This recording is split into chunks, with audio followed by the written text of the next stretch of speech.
Welcome to part 3 of the series, Just Winging It. If you have just begun your journey wing foiling, then check out my previous 2 episodes of the series in the link above. If, however, you have a desire to become more efficient on the wing with improved proficiency in water starts, transitions, or some other nuances that I have encountered, then give this episode a try. A timeline outline can be found here and also below in the description. And also please consider subscribing to the OK Kiteboarder, and likes and comments are always appreciated. Also, don't forget to check out Green Hat Kiteboarding for all of your wind water sports needs. Okay, let's get started.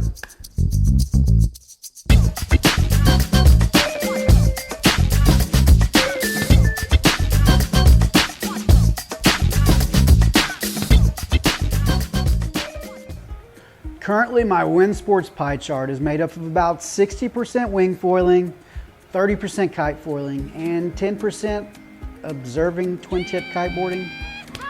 I'd really like to preserve the word kiteboarding for this YouTube channel. So wing foiling has opened up many more days on the water for myself, kind of the way that kite foiling has done for light wind days.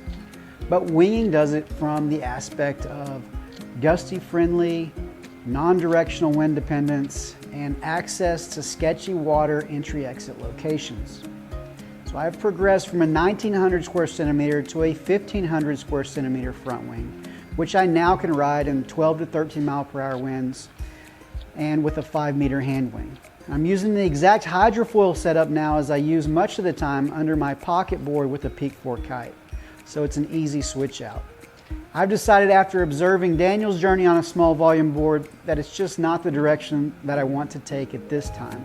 I'm around 72 kilograms, so I'm okay with riding board volumes around 75 liters. And so the next step for travel and riding for me is to transition from that 90 liter rocket board to the Gong Heap 5.1 inflatable. And for that, I am anxiously awaiting this board to arrive out of customs. Now, this may not seem like material that should be in a third video of progression, but it is a consideration that has had some positive feedback from beginners in the last few weeks. Just remember, this is a highly opinionated perspective, but one that has worked well for myself. My stance on a kite foil board and a wing board, they're actually identical. I ride a Y front strap setup on the foil board and strapless on the wing board, and I prefer an offset stance with my feet. And what this does is it puts me in a position of more forward facing on the board with my pelvis, and I believe it also aids me in foot switches and transitions due to my angles being much decreased and movements much more abbreviated. But when on a wing foil board, I believe it gives me another advantage, and that is with negotiating leg swell and chop in the crosswind position. And this is a position that you're going to be in from the time you first engage the hand wing from your knees until the moment that you are riding on foil. Just consider this for a second. If riding the board with your feet in a linear setup in a straight line, perpendicular to the leg's turbulence, you are limited to making large adjustments for balance through just ankle strategies.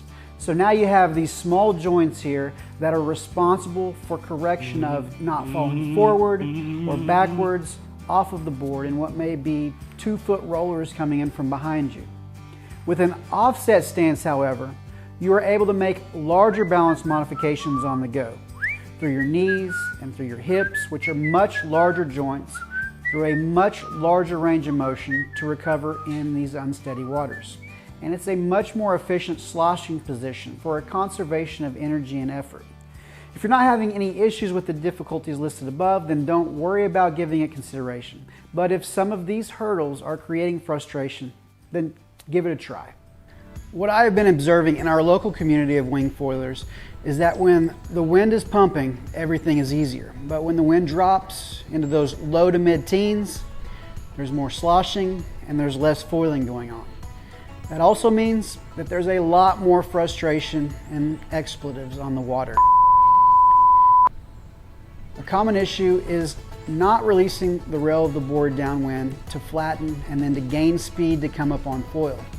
Going crosswind in stronger winds is usually sufficient, but in lighter winds, you have to release the edge of the board and point it more downwind to gain the speed needed to rise up on foil. Use the power of the small leg swell for speed.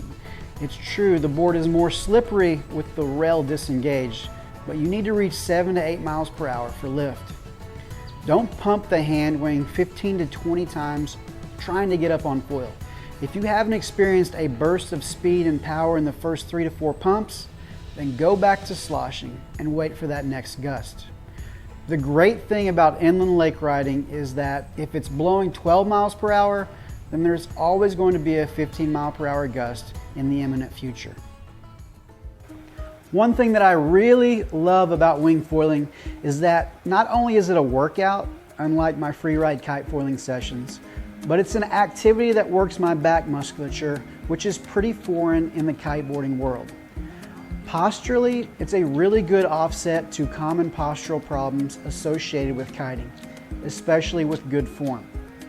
You definitely don't want to ride using the hand wing in a fully extended arm position, not only for these postural reasons, but also for the shoulder joint and endurance implications. Riding in a taller, non-flex position with the shoulder blades retracted and some slight flexion in the arms is a more sound posture. My favorite hand wing currently is the F1 swing, and I really don't even see the need for harnessing in ever, because I'm currently able to stay out on the water in sessions of over an hour and a half with no rest. There are plenty of opportunities on the water to dump the pull and the power of the wing when you're going downwind or when you're performing transitions. And even when going upwind, you don't have to be juiced on the wing trying to drive hard angles. You can actually conserve a lot of energy going upwind in a tall posture with your elbows pretty close to your body and angling that leading edge of the wing slightly more into the wind. Now your speed will be less, but you will be tracking upwind with very little pull at all through the wing.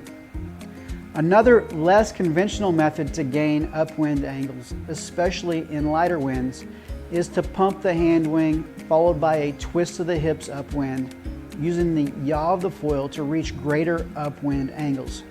This almost creates a tug-of-war effect where you're taking slack out of the rope with each turn.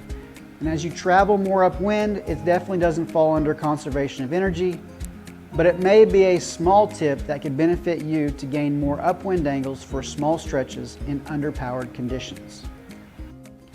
Now let's stop here for a few moments to discuss some wing nuances, because what we have discovered with this technique and others in gusty inland riding conditions is that with a more rigid hand wing, for instance like the duotone unit or the Insys wing, it's easy to get backwinded. And windsurfers are very familiar with this term, but I was not. So with your less rigid wings like the F1, the Slingshot V2 or others, it's not as pronounced. Everything that I have seen on wing recommendations out there is the more rigid, the better. Well, I'm not for sure that that's a good blanketed statement, so something to consider, especially in those gusty, shifty winds, is decreasing the PSI in these more rigid wings. In fact, in significant winds, I'm riding the 4-meter unit at a 4 PSI, and it's actually reacting perfectly, and it's eliminating almost all of that backwinding, while still holding great shape and performance. Now the great thing about a more rigid wing is that they do usually have more grunt and better low end at the recommended PSI. So on those lighter, more consistent days, pump it all the way up and enjoy what I would consider subjectively to be about another 1 meter of additional power. Here let's discuss some pointers that can hopefully help you in either getting started with your jibes or just making them more efficient. This won't be a step-by-step approach, as I have already addressed this in part 2. If you are having difficulty taking that step to initiating a jibe, then start using the wing to direct more aggressively with downwind riding in short spurts. With speed and the wing low, just pull in on the backhand. Follow that wing downwind and continue to reach greater and greater angles until you're ready to just then come around and follow it to the other side, which would be your toe side. After feeling more comfortable coming out of this transition to the other side, use the wing as a tool to maintain power in a couple of different ways. In lighter wind conditions, I like to use the scoop method. And in this technique, when changing hand positions overhead, I drive the wing down and in front of me and below the level of the board, almost like a kite dive. Then I may follow with a couple of other sine waves or wing pumps if necessary. And this keeps a more constant flow of power in the wing in these underpowered conditions, and it keeps you up on foil. In well-powered conditions, you can use the push of the water to maintain speed, and really all you have to do is just show the wing to the front position and under your board. This maneuver also aids you in getting your weight properly forward coming out of the transition. If you are having difficulty becoming efficient in your hand wing passes, you can also buy additional time by the implementation of pumping the board through the turn when the wing is offering little to no additional power, and also by choking the wing by pulling in on the backhand of the wing for an additional burst of downwind energy right before the switching of hands. If the switch foot jibe is what you are currently practicing, don't forget to give your back foot a quick bump and bring the wing overhead for additional lift, buying you time to switch feet as the board briefly rises. The wing foil board is much more stable than a kite foil board, and it makes this easier to accomplish. As you progress, have fun with increasing speeds on your jibes and increasing downwind angles when switching your feet. Okay, I wish this segment was more substantial. In fact, I was holding off on part 3, hoping that I became proficient in this skill first. But unfortunately, my tacking currently is around a 10% success rate on my strong side. I would, however, like to recommend a couple of videos put out by Gong on the tack maneuver. There's a link for them also below in the video description. Production quality is not that great, but I believe the content to be some of the best that I have found for this skill set. And these tips are what I am currently attempting to implement in my own progression. So that concludes episode 3 of Just Winging It, and I hope you maybe took a nugget or two away from this for your wing foiling journey. Let's try to avoid now the onset of seasonal depression with winter quickly approaching in the northern hemisphere. And we'll see you next time on the OK Kiteboarder. Feel that bass, we gon' shake up this place. Say pick up that pace. Yeah, we got no time to waste. Everybody say feel